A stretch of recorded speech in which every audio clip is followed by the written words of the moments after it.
You don't feel your legs, you don't feel your knees, you don't feel your chest. You have deep breathing, you just clear yourself of anything. And when you communally become nothing, then you have a refreshment of your spirit. So that's what meditation is all about. Or learning new things, hopefully from listening to me and me just reminding you of things that you probably should have already known. You will feel better about yourselves after this little 20-minute opportunity. And if I don't talk about enough of the things I want to, I can always come back and talk later. So let's get back to the heroin stuff. So these people are looking for this feel-good thing and putting themselves at risk and not directing their talents to what they can do in the community. So we've got some problems here, so let's create a problem list, because this is the same thing that I do when you come in to the emergency room. You know, do you have chest pain? Do you have a headache? Do you have abdominal pain? You know, are you vomiting? Are you dehydrated? Come up with a problem list. So what are some of the problems that we have? Well, one of the problems that we have is our society puts in jail more people than any other civilized country in the world. And who is the major people that are in jail? People that are using drugs. So is this really the best and most effective way to deal with things? For example, we have some other bad things that people do, and you've seen them over your lifetime, but we've taken a different approach. Our country's original basis starts with the debtor prisons, in case your history teacher didn't teach you. And what happened was, we were the first country in the world that said freedom comes from God directly to us and not God king or God agent us. And during that, most of the country was agrarian. So the agrarian people became soldiers. So what did that do? Well, you guys are business people. What happened to the supply and demand? Well, there wasn't much of a supply of food, but there was a big demand for food because the soldiers needed to eat it. So then the war ends, and you got all these farmers that owe money to the banks. And then what happens next? Well, the banks then start putting these people in jail. What's the likelihood that you would pay back the money if you were in jail? None. So what sense does that make? Didn't make any sense. Also, they had just put their lives on the line to get to be citizens of the United States. And what happened next? Well, debtor prison was a felony. And what does a felony mean?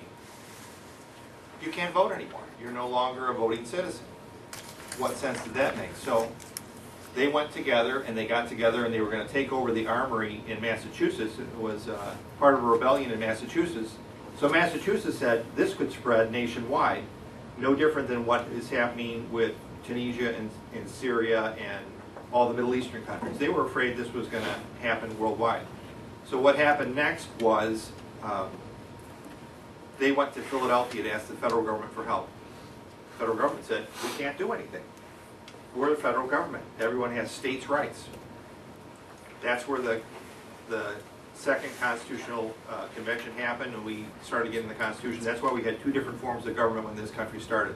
But the point being is, they made a decision that owing money was incorrect, but putting people in prison for owing money was not correct. And do we still have people that owe money today? Yes. Do we put them in jail? No. Committing adultery, another bad thing. That used to be put people in jail. So should we, with narcotics, be putting all these people in jail? And if you ask a lot of people, can I have more money for prisons? Sure. The courts are clogged. Can I have more money to build new courts? Sure. I need more judges. Sure. I need more prosecutors. Sure. Can I have any money for a drug rehab? Well, no, I don't want it. We don't have any money for that. Well, we're spending $75 grand per person to put a person in jail. Maybe we ought to think about getting back in the grade schools and the high schools and focusing on what's going on with narcotics. Because what's going on with narcotics is not just that we're jailing too many people, but the approach that we have, which was thought to be passé, the leave with the beaver, is also there.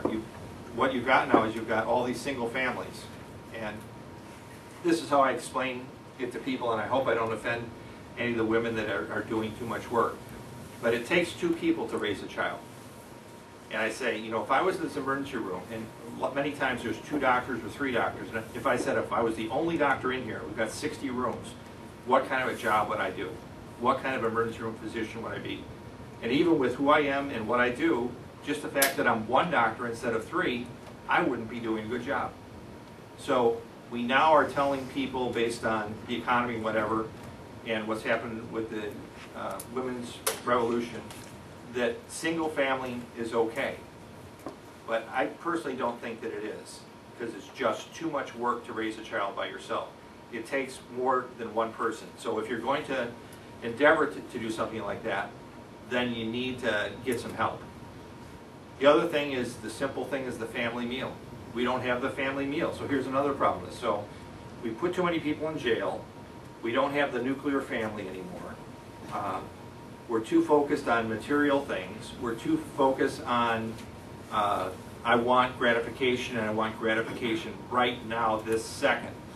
And these are all things that have been going on for 7,000 years. You know, you read any of the ancient textbooks, these exact identical problems went in back then. And I think it's like a pendulum, and what's happening is we need to get back to the basics, just like anything else. You know, and I'm sure that everyone has taken a CPR course at least once, and CPR started with airway, breathing, and circulation, and then if anything else went wrong, what were you supposed to do? You were supposed to go back to A, go back to airway. If something's not happening right, go back to the letter A and work on the airway. If that's correct, then make sure the breathing's okay. If that's okay, then do the circulation. And the same thing. And if it's not right, then you go back to the beginning. True of every other thing. You know, if you were in sports and you were a batting champion and now you're all of a sudden, you were hitting 350 and now you're hitting 180, what does that guy do even though he's making multiple millions of dollars? He goes to the hitting coach and he goes to do batting practice. Well beneath what a star should have to do. Why should a star have to take batting practice, or why should a star have to bunt? Well, that analogy I think is true. We need to get back to our nuclear family unit, and we need to make sure that these kids understand, because they have no fear of heroin. And, oh, I'm so sorry, you know, I made a mistake. Well, I'm so sorry I made a mistake isn't good enough if the kid that I had last night had stopped breathing and his dad didn't find him until 10 minutes later. So that's the type of stuff that I'm seeing in the emergency room, and why I wanted to talk with you guys about we need to get out there in the community.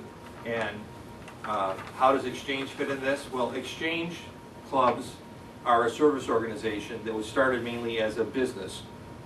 And they were doing exactly what you guys are doing here. You're interacting with other business people and exchanging ideas. That's where the name came from. But then after a few years, they decided, you know what? I think that we're better than this. What we need to do is build better communities.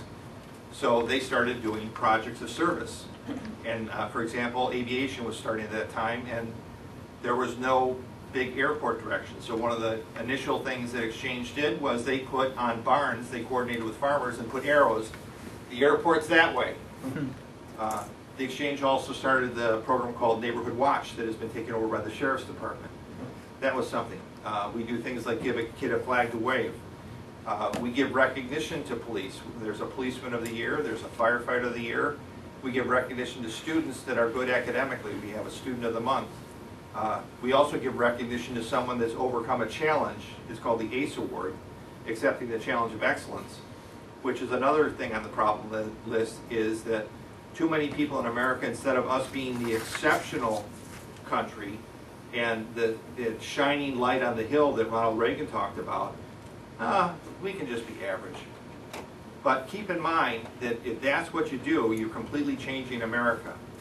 And I will credit my mother for totally faking me out, because she, without realizing it, taught me this. And maybe some of you that are older went through the same thing. In grade school, for example, in this is in reference to the expecting excellence, she told all 5 of us kids that we had to get straight A's. She told all 5 of us kids in 2nd grade, what college are you going to? And she set up a life plan that it was going to be grade school, high school, college. You meet someone you love, you get married, and you stay married for 50 years. Everybody in America does that, 100%. Well, what's the reality? The reality is that 100% of the people don't do that. But that's what my mother told me, and that's what every other mother in this middle-class neighborhood that I grew up on the south side of Chicago told their kids. Now, if you look at the bell-shaped curve, what happens? 100% of the people,